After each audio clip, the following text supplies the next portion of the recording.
Hi, అందరికీ నమస్తే. ఈరోజు 7/1/2025 ఆంధ్రజ్యోతి పేపర్ హెడ్లైన్స్ చదివి వినిపిస్తాను మీకు. రైట్. మొదటి హెడ్లైన్, భర్త చనిపోయి 6 రోజులైనా. ఇది హెడ్లైన్. ఒకే ఇంట్లో ఉండి గుర్తించని భార్య, ఆ దంపతుల మధ్య 10 ఏళ్లుగా మాటలు లేవు. కోయంబత్తూరులో ఆలస్యంగా వెలుగులోకి చూసిన ఘటన. ఒకే ఇంట్లో ఉండి కూడా, అంటే భార్య భర్తలు ఇద్దరికి 10 ఏళ్ళుగా మాటలు లేవంట. ఆయన చనిపోయి 6 రోజులైనా స్మెల్ వస్తే గుర్తుపట్టినట్టున్నారు.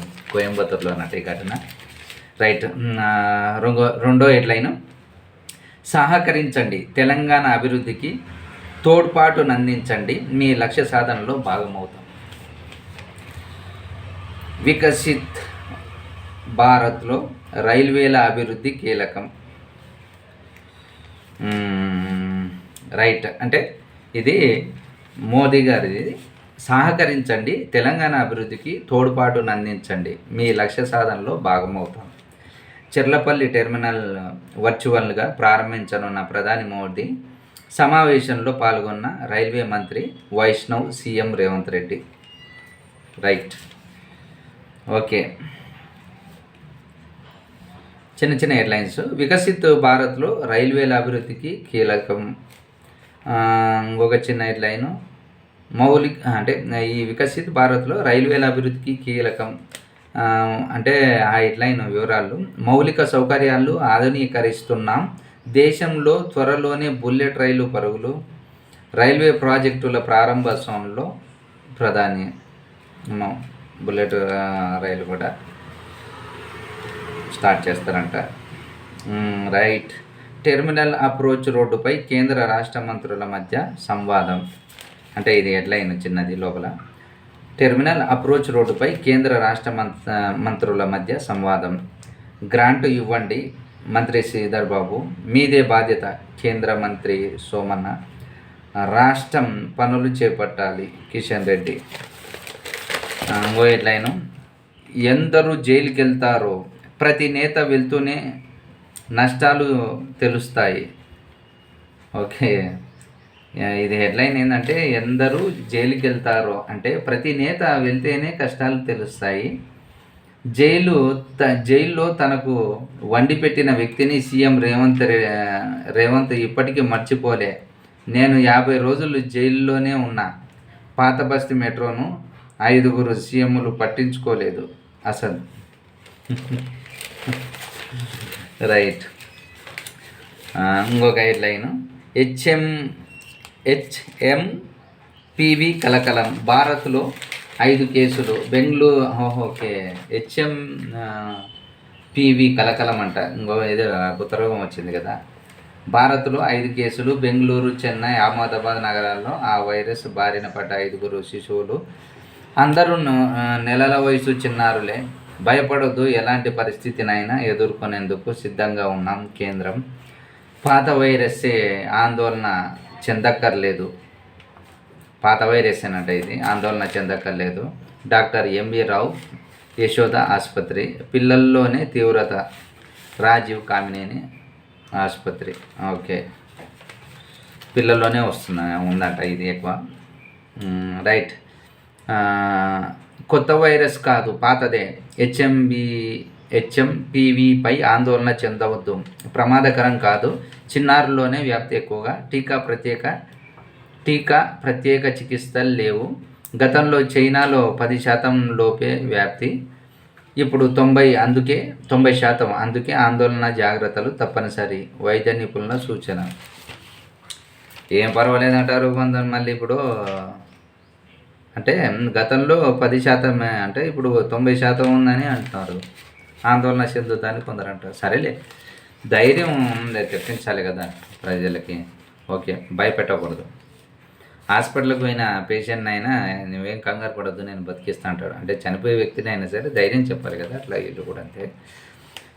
రైట్. ఇంకొక హెడ్లైన్, ఫార్ములా ఈలో క్విడ్ ప్రోకో. ఏసీబీ కార్యాలయానికి వచ్చి వెళ్తున్న కేటీఆర్. ఒంటరిగా రావాల్సిందే, ఫార్ములా ఈ కేసులో కేటీఆర్కి ఏసీబీ జలక్. విచారణకు న్యాయవాదులతో వచ్చిన కేటీఆర్ బృందాన్ని లోపలికి అనుమతించని ఏసీబీ. బయట 45 నిమిషాల హైడ్రామా. ఏసీబీకి లేఖ ఇచ్చి వెనుదిరిగిన బీఆర్ఎస్ నేత. 9న రావాలని కేటీఆర్కి మరోసారి నోటీసు. పోలీసులపై నమ్మకం లేకే లాయర్లతో వచ్చా. ఏసీబీ సోదాల పేరుతో నా ఇంట్లో ఏవో వస్తువులు పెట్టేందుకు రేవంత్ కుట్ర. కేటీఆర్ నేడు జరగాల్సిన ఈడీ విచారణ వాయిదా. నాయన దొంగ ఫైళ్లు పెట్టించి కేటీఆర్పై కుట్ర. రేవంత్ ప్రయత్నం బెడిసి కొట్టింది జగదీష్ రెడ్డి. ప్రశ్నిస్తున్నందుకే అక్రమ కేసులు. వేము బాబోయ్ రాజకీయాలు.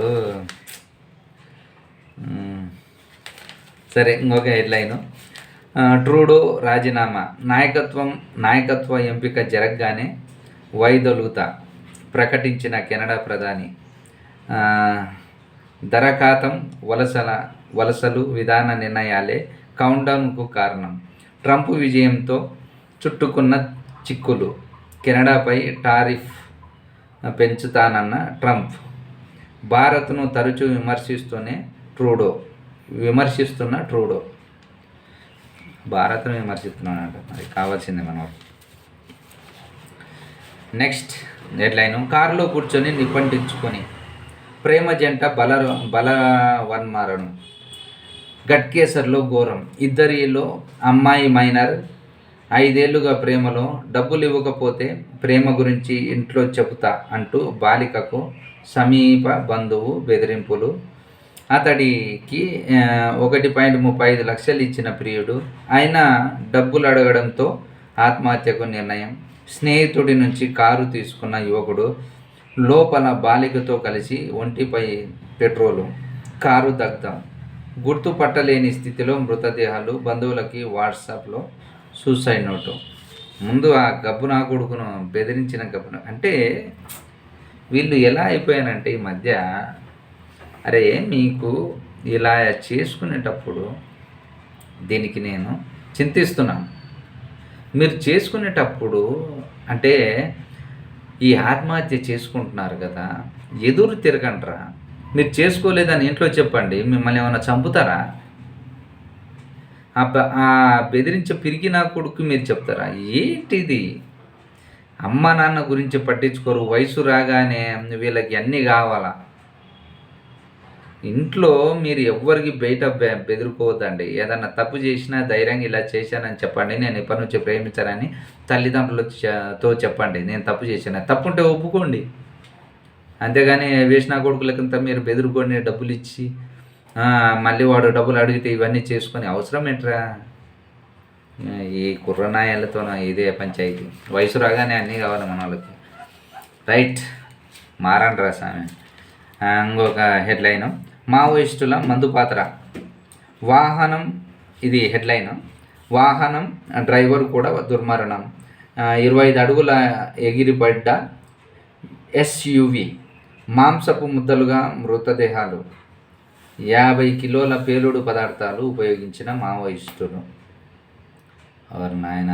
మావోయిస్టుల మందుపాత్ర అంట. వీళ్ళుగా ఉన్నారు నాయన. వీళ్ళు కనుమరుగైపోయారనుకున్నాను. ఇంకా ఉన్నారా? ఓకే.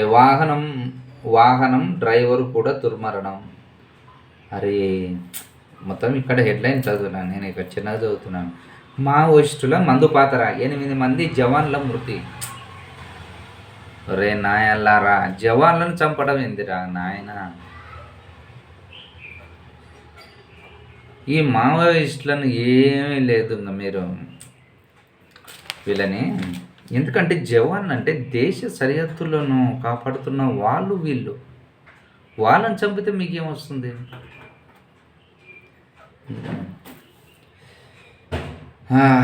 మావోయిస్టుల మందు పాత్ర. 8 మంది జవాన్ల మృతి. ఇంక దీని లోపలికి లబుది కావట్లేదు. ఎందుకంటే బాధగా ఉంది. మనిషి చనిపోతాయి, జవాన్లు చనిపోతాయి. నాకు ముందు రైతు తర్వాత జవాన్. వీళ్ళు ఎప్పుడు చనిపోయినా నాకు మనసు కలతగా ఉంటుంది. చదవలేకపోతున్నా. తర్వాత హెడ్లైను. 2 పిల్లలను హతమార్చి టేకి దంపతుల ఆత్మహత్య. బెంగుళూరు సదాశివనగర్లో దారుణం. కుమార్తె ఆరోగ్య సమస్యలతో వేదన. పాపం పాపకు ఆరోగ్యం ఏదో బాగలేదంట, దానికి మనస్తాపం చెంది ఆత్మహత్య చేసుకున్నారంట. రైట్. పాప పుట్టినరోజు విషయమై గొడవ, సాఫ్ట్వేర్ దంపతుల ఆత్మహత్య. ఊరేసుకున్న భార్య, అది చూసి భర్త బలవన్మరణం. అనాథలైన 3 ఏళ్ల పాప, 14 నెలల బాబు. సంగారెడ్డి జిల్లా అమీన్గర్లో ఘటన. ఈ సాఫ్ట్వేర్లు ఏంటంటే లేడీస్, ఆమె జాబ్ చేస్తుంటుంది, మనవాళ్ళు జాబ్ చేస్తుంటారు. వీళ్ళకి ఏంటంటే ఈగోలు ఎక్కువైపోయినాయి. ఆడవారికి కానీ మగవాళ్ళకి కానీ ఓపిక ఉండాలబ్బా. ఈ మధ్య ఓపిక లేక చూడండి. పాప పుట్టినరోజు విషయమై గొడవ. ఈ చిన్నదానికి వీళ్ళ జీవితాలే నాశనం చేసుకున్నారు. ఆ పాప ఒంటరిది అయిపోయింది. షట్. ఫస్ట్ ఊరేసుకుందంట భార్య, తాది చూసి మనవాడు భర్త కూడా పలున్నారు. 3 ఏళ్ల పాప, 14 నెలల బాబు. సంగారెడ్డి జిల్లా. అంటే వీళ్ళకి అనాథలైన 3 ఏళ్ల పాప, 14 నెలల బాబు కూడా ఉన్నాడు. రైట్. ఇంకో లైను. అంతరిక్షంలో మొలకెత్తిన అలసందలు, వాటికి 2 ఆకులు. ఇస్రో క్రాప్స్ ప్రయోగం సక్సెస్. చేయండి మంచిదే. ఇంకో లైను. ఇద్దరిని బలికొన్న పొగమంచు, నడిచి వెళ్తున్న శ్రీవారి భక్తులపైకి దూసుకెళ్ళిన అంబులెన్స్. అయ్యో. నడిచి వెళ్తున్న శ్రీవారి భక్తులపైకి దూసుకెళ్ళిన అంబులెన్సు, ఒకరి పరిస్థితి విషమం, మరో 4 గాయాలు. అదే 108 అంబులెన్సులో ఆసుపత్రికి తరలింపు. ఆంధ్రప్రదేశ్లోని చంద్రగిరి మండలంలో ఘటన. అయ్యో దేవుడు. రైట్. ఈరోజు సినిమా న్యూస్ ఏమున్నది ఉందమ్మా. మా రామ్ చరణ్ అన్న సినిమా రిలీజ్ అవుతుంది, వచ్చింది. మృతుల కుటుంబాలకి ఆర్థిక సాయం. రామ్ చరణ్ హీరోగా నటించిన game changer cinema pre release ఈవెంట్కు రాజమహేంద్రవరంలో శనివారం నిర్వహించిన విషయం తెలిసిందే. ఈ వేడుకకి కాకినాడ జిల్లా గైగోలుపాడుకు చెందిన మణికంఠ 23, తోగాడ చరణ్ 22 అనే 2 యువకులు హాజరయ్యారు. ఈ ఇద్దరు బైకుపై ఇంటికి తిరిగి వెళ్తుండగా ప్రమాదవశాత్తు వ్యాన్ ఢీకొని మరణించారు. వీరి మృతిపై AP deputy CM Pawan Kalyan, hero Ram Charan, నిర్మాత దిల్రాజు ప్రగాఢ సంతాపం వ్యక్తం చేశారు. జనసేన పార్టీ తరపు నుంచి మృతదేహాల కుటుంబాలకు 5 లక్షల చొప్పున ఆర్థిక సాయాన్ని పవన్ కళ్యాణ్ ప్రకటించారు. ప్రభుత్వం నుంచి తగిన సాయం అందించే ఏర్పాటు చేయాలని తన కార్యాలయం సిబ్బందికి ఆదేశించారు. కాగా ఘటన గురించి తెలిసిన వెంటనే రామ్ చరణ్ తన మనుషులతో మృతుల కుటుంబాల సభ్యుల వద్దకు పంపించారు. ఆ 2 కుటుంబాలకు చెరో 5 లక్షల చొప్పున ఆర్థిక సహాయాన్ని ప్రకటించారు. నిర్మాత దిల్రాజు కూడా 2 కుటుంబాలకు 5 లక్షల చొప్పున ఆర్థిక సాయం చేస్తానని ప్రకటించారు. భవిష్యత్తులో కూడా కుటుంబాలకి అండగా నిలుస్తామన్నారు. రైట్. మంచి మాట. అలా చేయాలి స్పాట్లో. Okay. Right. Cinema Venkatesh cinema. ఈ సినిమా మామూలుగా ఉండదు. టికెట్ ధరల పెంపుపై సీఎంను కలుస్తా దిల్రాజు. ఓకే. రైట్. ఇది వెంకటేష్ కథానాయకుడిగా అనిల్ రావుపూడి దర్శకత్వంలో తెరకెక్కిస్తున్న సంక్రాంతికి వస్తున్నాము. ఈ వెంకటేష్ సినిమా మామూలుగా ఉండదంట. చూద్దాం ఎలా ఉంటుందో. తర్వాత హెడ్లైను, మా నటన సరిపోవట్లేదు. బ్రహ్మాజీ ఎక్స్ వేదికగా నటుడు బ్రహ్మాజీ పెట్టిన ఓ పోస్ట్ ఇప్పుడు వైరల్గా మారుతుంది. ఎప్పుడు చూసినా బౌన్సర్లు వాళ్ళ ఓవర్ యాక్షన్ ముందు మా నటన సరిపోవట్లేదు, బయట ఓకే సెట్స్లో కూడానా అని పోస్ట్ చేశారు. తాజా పరిణామాల నేపథ్యంలో ఆయన పెట్టిన ఈ పోస్టుకు హాట్ టాపిక్గా మారింది. అయితే ఎవరి బౌన్సర్లను ఉద్దేశించి ఈ పోస్టు పెట్టారో మాత్రం ఆయన చెప్పట్లేదు. బ్రహ్మాజీ ఈ మాట అన్నది. మోహన్ బాబుకి విచారణ వాయిదా అనమాట. జర్నలిస్ట్పై దాడి చేశారు కదా, విచారణ దాడి అంట. నెక్స్ట్ ఇంకేమున్నది, ఇంపార్టెంట్ ఏమి లేవు, అయిపోయినాయి. ఇంకా అద్భుతమైన పాత్రలో మంచు విష్ణు టైటిల్ రోల్లో నటిస్తున్న చిత్రం కన్నప్ప. ముఖేష్ కుమార్ దర్శకత్వంలో డాక్టర్ మోహన్ లాల్. అమ్మో, కాజల్ అగర్వాల్ కూడా ఉన్నట్టుంది. ఆయన ఇది చదవలేములే కానీ ఇవి రెగ్యులర్గా వస్తున్నాయి. ఇంపార్టెంట్ ఫిల్మ్ న్యూస్ కూడా చదివాం. ఓకే. రైట్. విన్నారు కదా, చూశారు కదా ఈరోజు హెడ్లైన్స్. మరుసటి రోజు హెడ్లైన్స్లో మళ్ళీ కలుసుకుందాం. అంతవరకు సెలవు. బాయ్.